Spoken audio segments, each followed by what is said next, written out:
हे खातं आता माझ्याकडे ठेवून मी ते बजेटची जी काही एक्सरसाइज आहे ती मी पूर्ण करावी।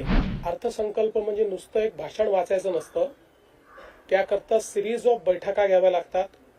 प्रत्येक विभागासोबत बैठक घ्यावी लागते, प्रत्येकाचा त्या ठिकाणी नियत वेळ ठरवावा लागतो, नियत वेळेप्रमाणे त्यांचे फॉर्म्स भरून घ्यावे लागतात। मग त्याचं असेसमेंट करून त्यांनी त्या सगळ्या योजना योग्य पद्धतीने त्याच्यामध्ये आणल्या आहेत की नाही, ते त्या योजना ज्या परमनंट योजना त्याच्या पुरवणी मागण्या मागणार नाहीत या दृष्टीनं त्यांचं कमी अधिक करावं लागतं।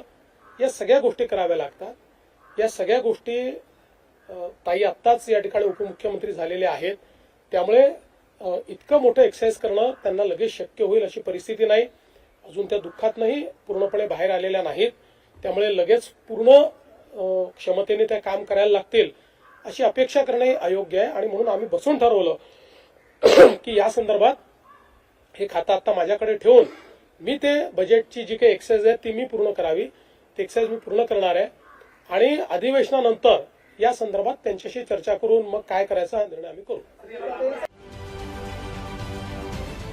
महाराष्ट्रातील सर्व बातम्यांचे विश्वासार्ह व्यासपीठ, सकाळच्या सर्व सोशल मीडिया प्लॅटफॉर्मला लाईक, फॉलो आणि सबस्क्राईब करा। तसंच सर्व नोटिफिकेशनसाठी बेल आयकॉन प्रेस करायला विसरू नका।